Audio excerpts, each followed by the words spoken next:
नमस्कार दोस्तों। कहानियों की श्रृंखला में आज सुनेंगे मालती जोशी जी की कहानी महंगी खुशियाँ।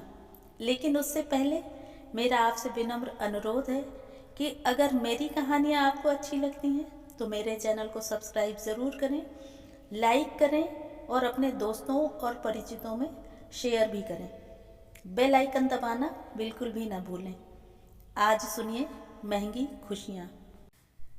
मार्केट से लौटकर आई तो देखा रोहन के पास उसका दोस्त बैठा हुआ है। चेहरा पहचाना सा था पर नाम याद नहीं आ रहा था। रोहन मेरा असमंजस भांप गया था, इसलिए जैसे ही दोस्त ने मुझे उठकर प्रणाम किया, रोहन ने कहा, इसे पहचानती हो ना मम्मी? ये है कुणाल, कुणाल पाठक। अरे वाह, पहचानूंगी क्यों नहीं, मैंने राहत की सांस लेते हुए कहा। बहुत दिनों के बाद देखा है ना, इसलिए। आजकल यहाँ नहीं रहते क्या? पिछले 2 साल से चेन्नई में हूँ। छुट्टियाँ बहुत कम मिलती हैं, 2-4 दिन के लिए ही आना हो पाता है। पूरा वक्त घर पर ही निकल जाता है। और किसी के घर पर जाकर करोगे भी क्या? दोस्त भी तो सब बाहर निकल गए होंगे। इसे ही देख लो, 6 महीने बाद आया है, वह भी 8 दिन के लिए। इस बार कुणाल लंबी छुट्टी पर आया है मम्मी, शादी जो कर रहा है। अरे वाह, बधाई हो। जरा अपने दोस्त को भी कुछ सलाह दो भाई, हम तो कह कह कर हार गए हैं। कुणाल ने अदब से मुझे कार्ड पकड़ाया। 14 की शादी है लखनऊ में, 18 को यहाँ रिसेप्शन है। मैं तो रोहन को शादी में ले जाने के मूड पर था, पर वह तो 12 को ही जा रहा है। आप और अंकल रिसेप्शन पर जरूर आइएगा। जरूर आएंगे भाई, पर शादी लखनऊ में क्यों? मम्मी जरा चाय तो बना दो, कब से तुम्हारा वेट कर रहे हैं। हाँ हाँ, बस अभी बनाती हूँ। कार्ड तो बहुत प्यारा है, और ये गणेश जी तो एकदम यूनिक हैं। पता है, आजकल मैं कार्ड्स कलेक्ट कर रही हूँ ताकि समय पर इधर उधर भागना ना पड़े। घर में ही ढेरों डिज़ाइन मिल जाएंगे। कार्ड से याद आया, उस दिन आर्चीज में वैशाली मिली थी, किसी के लिए बर्थडे कार्ड। मम्मा चाय। इस बार रोहन की आवाज में आदेश था। मुझे बड़ा अटपटा सा लगा। इतनी देर इत्मीनान से बैठा कुणाल एकदम उठ खड़ा हुआ। चाय आज रहने दो यार, बहुत जगह जाना है। मजे की बात यह है कि रोहन ने भी उसे रोका नहीं, बल्कि गेट तक विदा करने चला गया। वहां से लौटते ही मुझ पर बरस पड़ा।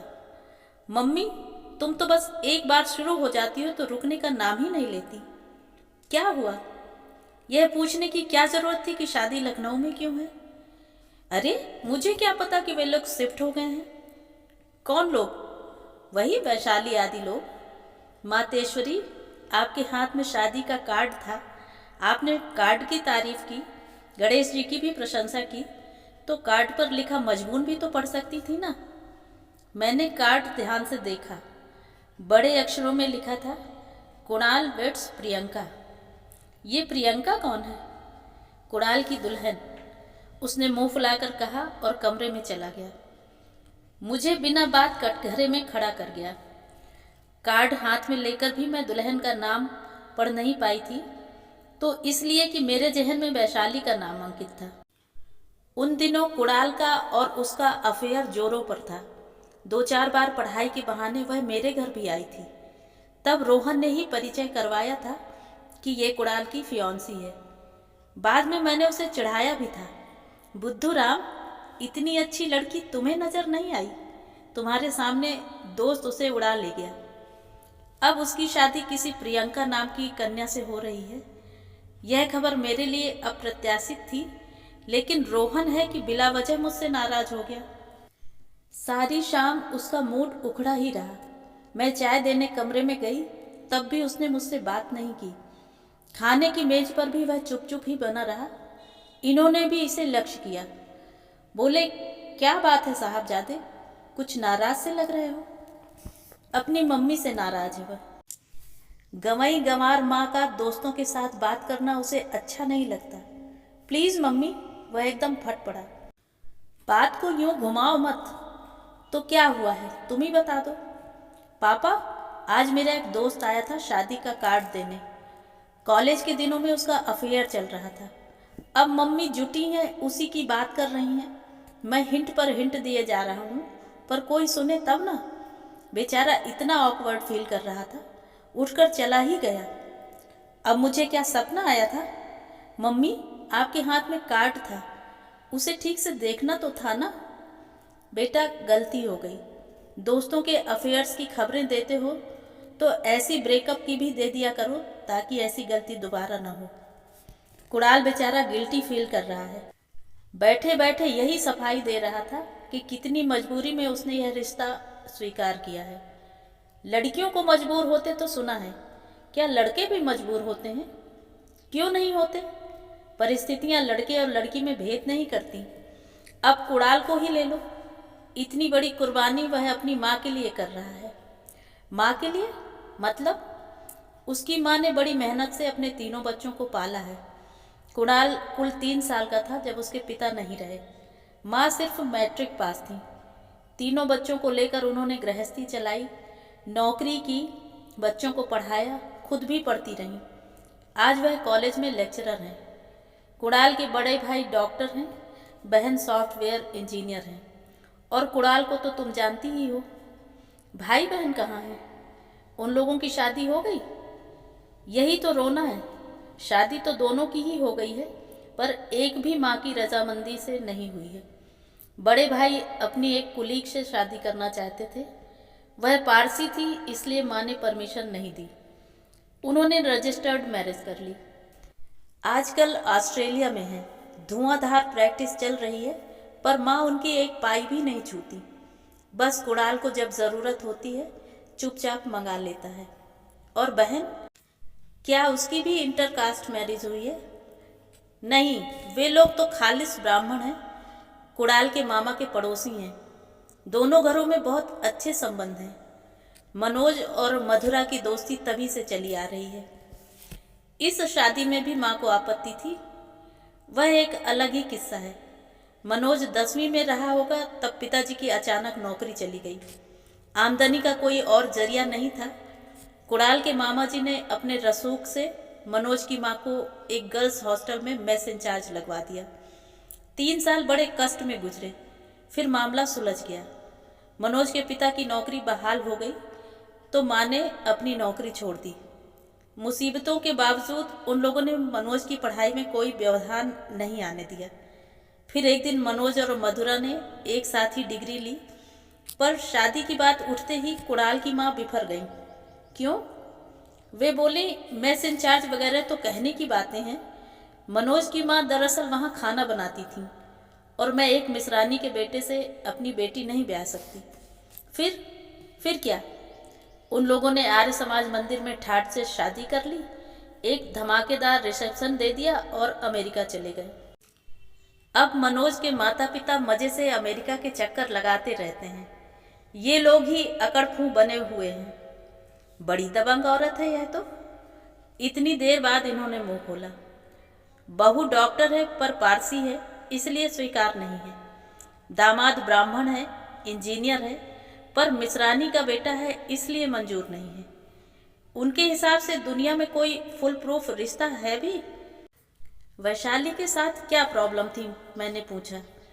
उसकी माँ डिवोर्सी है। पर डिवोर्स तो आजकल कोई अजूबा नहीं है, आम बात हो गई है। पर कुणाल की माँ इसे पचा नहीं पाई। उन्हें तो यह भी शक है कि वैशाली उनके पहले पति की संतान है। हालांकि कोई ठोस सबूत उनके पास नहीं है, पर वह कहती हैं कि ऐसे संदिग्ध कुल गोत्र वाली कन्या को अपनी बहू नहीं बना सकती। और ये बेवकूफ़ मान गया। इससे तो उसकी बहन ज़्यादा दिलेर निकली। वह बेचारा धर्म संकट में फंस गया है। कहता है, दोनों बड़ों से तो माँ ने संबंध तोड़ ही लिए हैं। अगर मैं उनकी मर्जी के खिलाफ शादी करूँगा तो वह मुझसे भी नाता तोड़ लेंगी। 3 बच्चों के होते हुए बुढ़ापे में माँ एकदम अकेली पड़ जाएंगी। हम में से किसी को तो उनके उपकारों का बदला चुकाना होगा। ब्रेवो, आज के ज़माने में भी ऐसे फर्माबरदार बेटे होते हैं। मुझे तो उस औरत पर रश्क हो रहा है। इन्होंने कहा और हाथ धोने चले गए। टेबल समेटते हुए मैंने देखा कि हाथ धोने के बाद रोहन पुनः आकर कुर्सी पर बैठ गया है। यूं ही बात करने की गरज से मैंने कहा, तुम्हारे पापा को कुणाल की माँ से ईर्ष्या हो रही है, पर मुझे तो उन पर दया आ रही है। दया? क्यों मम्मा? मुझे तो वह किसी कोने से दयनीय नहीं लगती। बेटे, दुनिया की कोई भी माँ इस एहसास के साथ कभी खुश नहीं रह सकती कि उसके लिए उसके बेटे ने अपनी खुशियाँ कुर्बान कर दी हैं।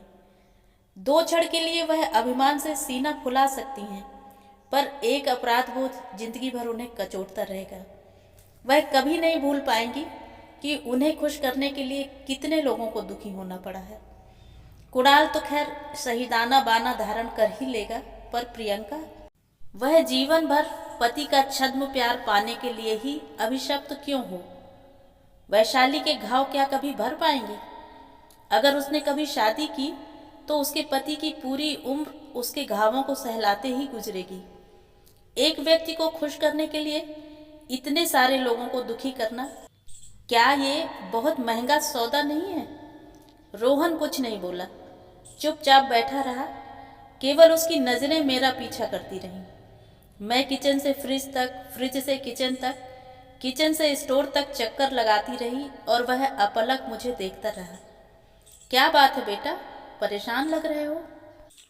मम्मा, किसी समय वैशाली तुम्हें बहुत अच्छी लगती थी ना? अच्छी तो अब भी लगती है। क्यों? तुमने एक बार कहा था कि मैं कैसा बुद्धू हूँ जो वह मुझे नजर नहीं आई। मुझे तो वह नजर आई थी मम्मा, पर मैं उसे नजर नहीं आया था। उसके सामने दूसरे अच्छे विकल्प जो थे। तुम कहना क्या चाहते हो? अगर कभी मुझे उसके घावों को सहलाने का मौका मिला तो? मैं आश्चर्य से मुंह बाए उसे देखती ही रह गई। मन में ढेर सारे तूफान उठे और बिला गए। मैं जान गई कि बच्चों के हर निर्णय पर कुणाल की माँ के मन में भी ऐसे ही बवंडर उठे होंगे, पर परिस्थितियों से लड़ने की क्षमता उनमें थी। मैंने उसके बालों में हाथ फेरते हुए कहा, बेटे, तुम जो भी निर्णय लोगे मुझे मंजूर है, पर एक ही बात कहूँगी कि भावुकता में कभी कोई फैसला मत करना। ये जीवन भर की बाजी है, इसे सोच समझकर खेलना। ओह मम्मा, उसने अपनी बाहें मेरे गले में डाल दी। You are wonderful, simply wonderful. तो ये थी कहानी। कहानी आपको कैसी लगी? कमेंट करके ज़रूर बताएं।